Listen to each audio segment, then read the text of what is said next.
Dizem que, se você quer ver o mundo como ele era, é aqui que você deve vir. Este é o único lugar da Terra onde o calendário tem 13 meses, onde o tempo não é medido por um relógio, mas pelo ritual de servir. Uma única xícara de café que dá início a uma conversa com mais de 1000 anos. Observe estes rostos. Dos guerreiros pintados do Vale do Omo aos monges de túnicas brancas nos penhascos elevados, eles são os guardiões de segredos. Povos que esculpiram catedrais em rocha sólida e sobreviveram aos desertos mais quentes já conhecidos pelo ser humano. Na Etiópia, o passado não é uma lembrança. Ele está vivo, respira, está na poeira vermelha das terras altas e no ritmo dos tambores. Você não está apenas visitando um país, está retornando ao início de todos nós. Bem-vindo à Terra das Origens. Bem-vindo de volta para casa.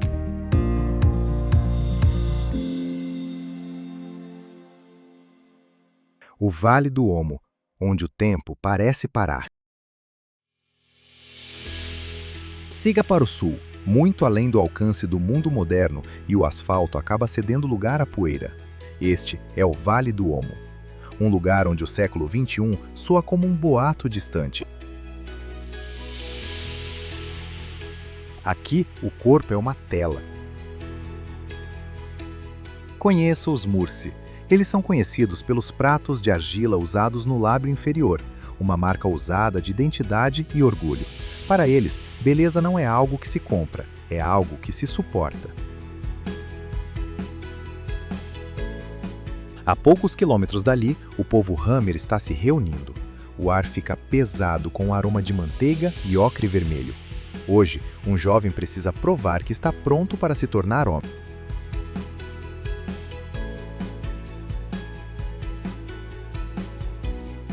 O ritual se chama Salto do Touro. Ele fica nu diante de sua tribo. À sua frente, uma fileira de bois é mantida firme. Para conquistar seu lugar entre os anciãos, ele deve correr sobre os dorsos dos animais 4 vezes sem cair. Se tiver sucesso, ele é um homem. Se falhar, continuará sendo um menino aos olhos de seu povo. A vida aqui é crua. É uma dança constante entre tradição e sobrevivência. Eles têm pouco segundo os nossos padrões, mas possuem um senso de pertencimento que o resto do mundo esqueceu. No Omo, a linhagem é tudo, a tribo é a lei. E os costumes antigos não estão apenas sobrevivendo, estão prosperando. Mas para ver como esse espírito ancestral encontra o mundo moderno, é preciso seguir a poeira de volta ao coração de concreto da nação.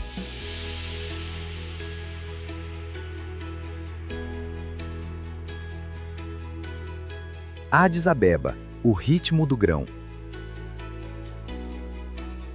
Mas, enquanto o Vale do Omo se agarra aos costumes antigos, o coração da nação pulsa em um ritmo diferente. Para compreender a Etiópia, é preciso primeiro aprender a ficar em silêncio, a sentar e esperar. Depois de dias imerso na poeira do sul, você se encontra em um canto tranquilo de Addis Abeba. Aqui, o ar é denso com o perfume do incenso e o aroma rico, terroso, dos grãos de café sendo torrados. Esta é a cerimônia do café, um elo social sagrado que mantém este país unido. Entre em qualquer casa e o processo se revela como uma forma de arte em câmera lenta. A mulher da casa torra os grãos verdes sobre brasas quentes até que brilhem como obsidiana. Ela os tritura à mão e, em seguida, prepara o líquido escuro em um recipiente de barro chamado gebena.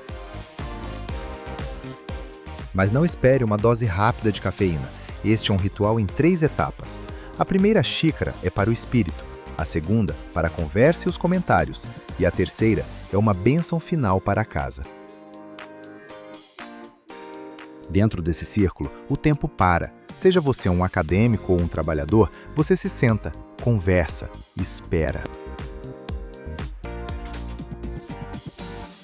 porque na Etiópia, apressar-se é insultar o momento. Nessa pequena xícara fumegante, revela-se a verdadeira alma do povo, quente, amarga e profundamente revigorante.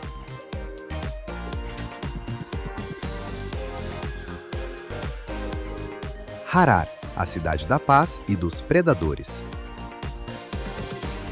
Seguindo para o leste, afastando-se da capital movimentada, a paisagem se transforma em colinas ásperas e irregulares, até que se chega à cidade murada de Harar. Por trás de seus 5 portões antigos, existe um mundo à parte, um labirinto de quase 100 santuários e mais de 80 mesquitas, concentrados em apenas 1 quilômetro quadrado. Durante séculos, Harar foi uma cidade proibida, uma fortaleza do Islã isolada do mundo exterior. Hoje, porém, ela é conhecida por algo muito mais extraordinário, um vínculo inquebrável entre o homem e a fera. Quando o sol se põe sobre as muralhas de calcário, a cidade muda. Os turistas se retiram e as sombras se alongam. É então que surgem os Homens das Hienas. Enquanto o resto do mundo teme a hiena como uma criatura das trevas, os habitantes de Harar a convidaram para a mesa. Em uma tradição transmitida por gerações, esses homens chamam as matilhas selvagens que vivem nas colinas ao redor. Uma a uma, as predadoras avançam para a luz, com os olhos brilhando na escuridão.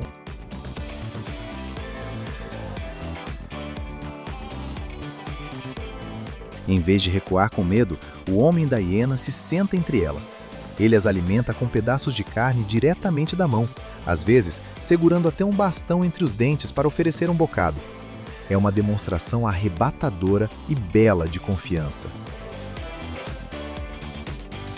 Como consequência, as hienas se tornaram as vigias noturnas não oficiais da cidade. Elas percorrem os becos estreitos, limpam as ruas e, segundo a lenda local, afastam os espíritos malignos. Apesar dos dentes afiados e das risadas inquietantes que ecoam pela noite, existe aqui uma profunda sensação de paz. Harar prova que até as partes mais ferozes da natureza podem ser domadas com um pouco de comida e muita história. Nessa cidade, os muros não existem para manter o selvagem do lado de fora. Eles existem para trazê-lo para casa.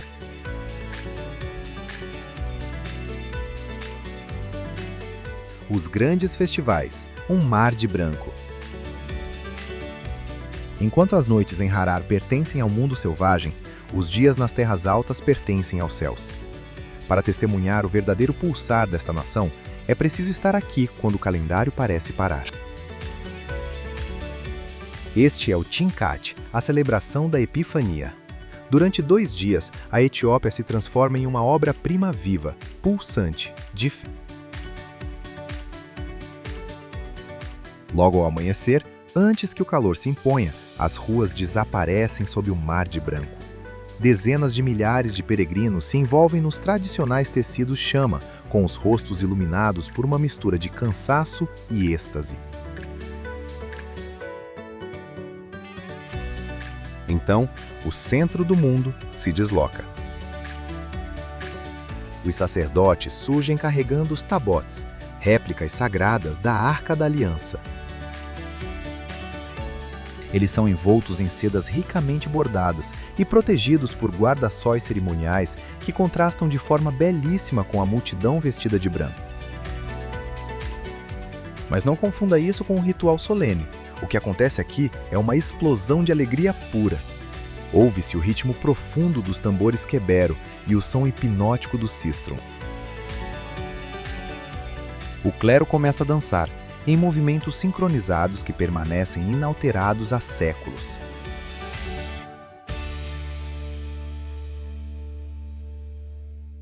Quando a procissão finalmente alcança a água, o clima muda da celebração para o renascimento. A água é abençoada e, de repente, a multidão avança. As pessoas mergulham nas piscinas, rindo e gritando, buscando renovar o espírito nas águas sagradas. Esses festivais são a ponte. Eles conectam um trabalhador de escritório em Addis a uma ancestral que esteve nessas mesmas ruas 1000 anos atrás. Nesse momento, o indivíduo desaparece. O que resta é a força avassaladora de uma alma coletiva.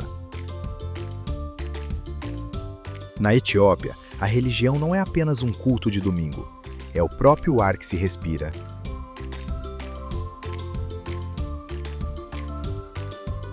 Lalibela, a Jerusalém dos penhascos. Deixando para trás as multidões dos festivais, seguimos mais fundo pelas montanhas ásperas do norte. Aqui, escondido entre os picos, existe um lugar que desafia a lógica. Este é Lalibela. À primeira vista, não se vê nada além de rocha vulcânica avermelhada. Mas aproxime-se da borda e o chão se abre para revelar um milagre. Há 8 séculos, o rei Lalibela decidiu construir uma nova Jerusalém. Mas, em vez de erguer estruturas em direção ao céu, seus artesãos escavaram para baixo, entrando na própria terra. Estas não são construções no sentido tradicional. São esculturas monumentais, talhadas a partir de um único bloco contínuo de pedra.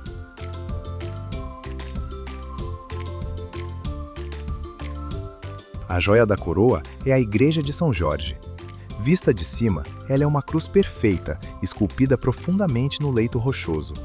Sem tijolos, sem argamassa, sem margem para erro. Um único golpe errado do cinzel e todo o santuário teria sido perdido.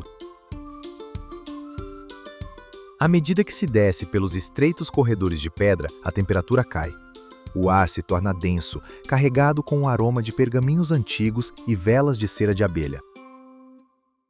Na luz suave, surgem as sombras de monges que chamaram esses túneis de pedra de lar por décadas.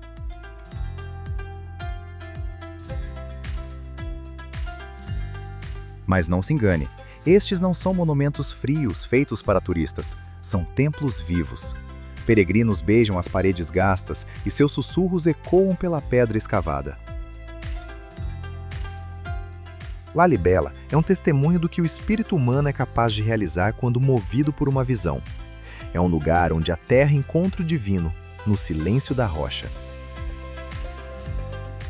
Ele nos lembra que, às vezes, para alcançar os céus, é preciso primeiro descer profundamente na terra.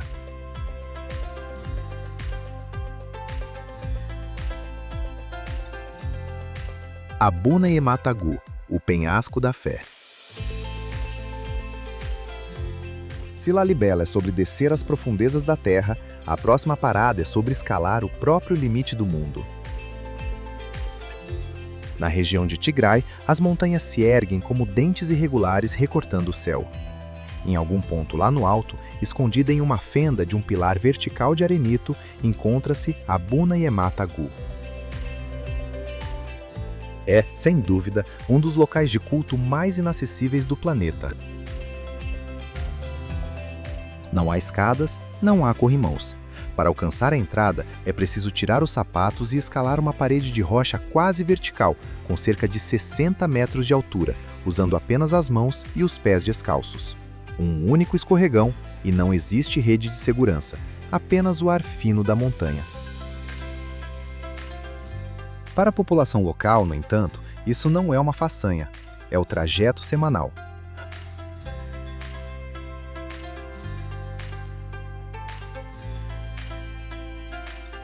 Observe atentamente a rocha e você verá os sacerdotes aranha. São homens santos, alguns já na casa dos 80 anos, que escalam esses penhascos com a agilidade de cabras montesas. Eles carregam bebês para os batismos e ajudam os idosos a alcançar o topo para o culto de domingo. Quando finalmente se chega ao cume e se atravessa uma estreita saliência sobre um abismo assustador, entra-se em outro mundo. As paredes da pequena caverna estão cobertas por afrescos vibrantes do século XV, perfeitamente preservados pelo ar seco e pelo isolamento absoluto.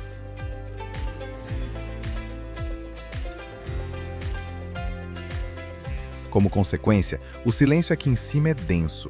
É um lugar onde o ruído do mundo não consegue chegar. O sacerdote dirá que a escalada não é para fugir da vida, mas para se aproximar de Deus. Em Abuna e Ematagu, a fé não é apenas um sentimento, é um ato físico de coragem.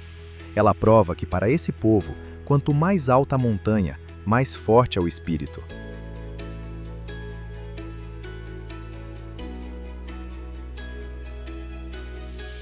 A Depressão de Danakil, os Senhores do Sal. Das alturas vertiginosas dos penhascos de Tigray, mergulhamos em um mundo que parece o fim da Terra.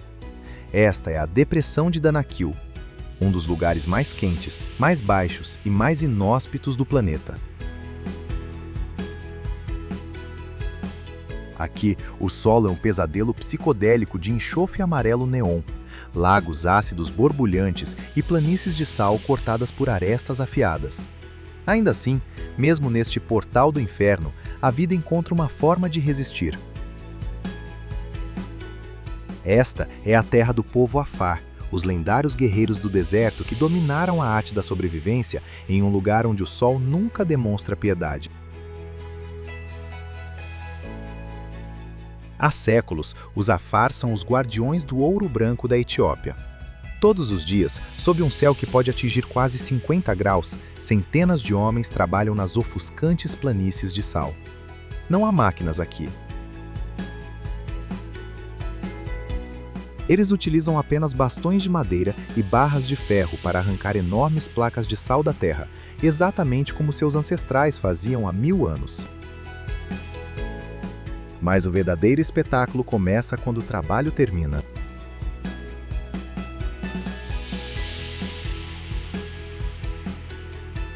À medida que o calor faz o ar ondular, o horizonte é cortado por uma silhueta que parece uma miragem. É a caravana do sal. Milhares de camelos, amarrados focinho a focinho, se estendem até onde a vista alcança. São os únicos veículos capazes de atravessar este terreno brutal. Assim, o ritmo de Danakil é ditado pelo passo lento e constante desses animais. Os condutores caminham por dias através da poeira, levando o sal até os mercados das terras altas. No fim das contas, Danakil não é apenas uma maravilha geológica, é um monumento à resistência humana. Ele nos mostra que mesmo em uma paisagem que parece pertencer a outro planeta, o desejo de sustentar a própria família é a força mais poderosa da Terra.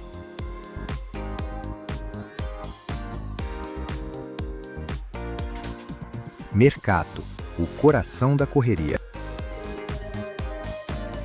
Depois do silêncio brutal, queimado pelo sol, do deserto de Danakil, o rugido da cidade atinge você como uma força física. Voltamos à capital, mas as tranquilas casas de café parecem pertencer a outro mundo. Este é o mercato. Ele é um organismo gigantesco e pulsante, o maior mercado a céu aberto da África. Se a cerimônia do café é a alma da nação, o mercato é o seu músculo. Não existe mapa para esse caos. Trata-se de um labirinto de ambição humana, onde tudo é negociado com uma energia implacável, de sucata metálica a especiarias tecidas à mão.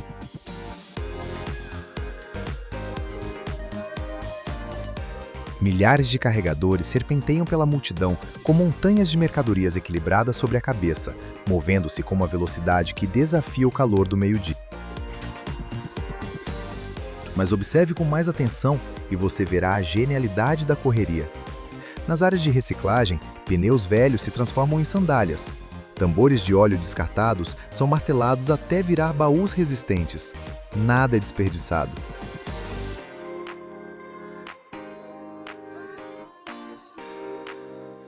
Aqui não existe silêncio. Há apenas o som do metal batendo, os gritos dos vendedores e o cheiro de milhões de vidas se cruzando. É alto, é esmagador e é o retrato mais honesto que se pode ter da dureza da Etiópia moderna. Aqui, a luta pela sobrevivência se transforma em uma obra-prima de movimento.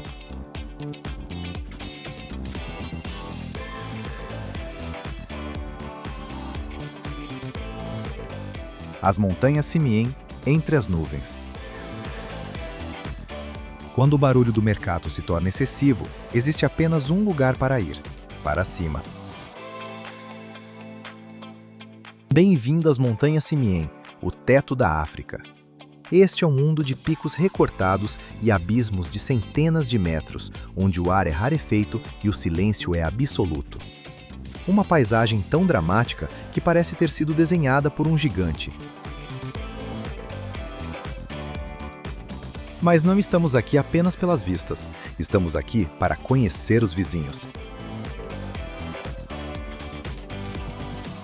Vivendo entre esses penhascos está o Gelada, o macaco do coração sangrando.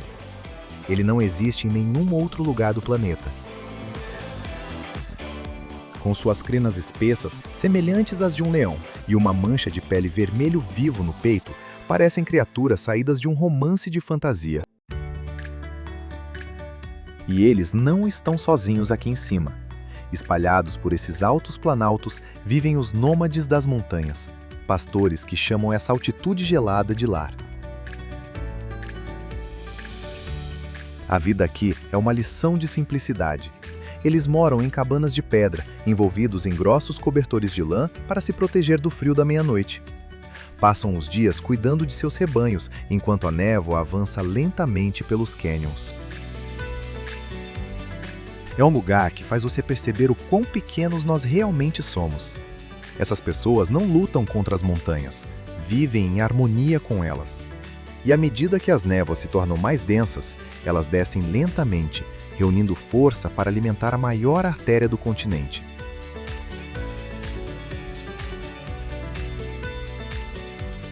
O Nilo Azul, a fonte de todas as coisas. Essa névoa, com o tempo, se transforma em um rugido. No coração profundo das terras altas, a terra se abre para revelar uma força da natureza que moldou civilizações por milênios, o Nilo Azul. Para o povo daqui, ele é Tizabai, o Grande Fumaça. À medida que você se aproxima das quedas, o chão começa a tremer. De repente, o rio despenca de um penhasco imenso, explodindo em uma cortina de névoa branca e arco-íris. É um lembrete estrondoso do poder bruto escondido nesta paisagem. Mas o Nilo é muito mais do que uma vista espetacular. Ele é a força vital de uma nação. Dessas alturas enevoadas, a água inicia uma jornada de quase 5.000 quilômetros até encontrar as areias do deserto ao norte.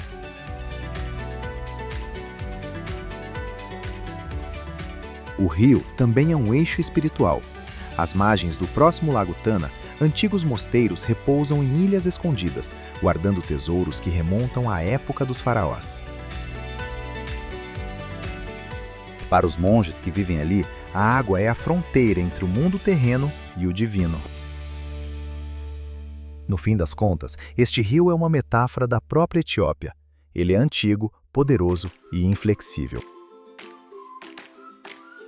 Ao longo desta jornada, vimos pessoas que escalam penhascos por uma oração, tribos que dançam com o fogo e trabalhadores que desafiam o calor do inferno por um grão de sal.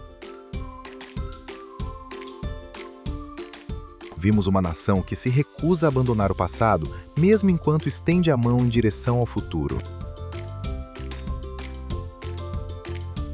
No final, a Etiópia não é apenas um lugar que se visita. É uma história da qual você passa a fazer parte. Um lembrete de que não importa o quão longe viajemos, todos viemos do mesmo pó, do mesmo espírito e da mesma alma ancestral. A água continua a fluir, a lenda segue viva.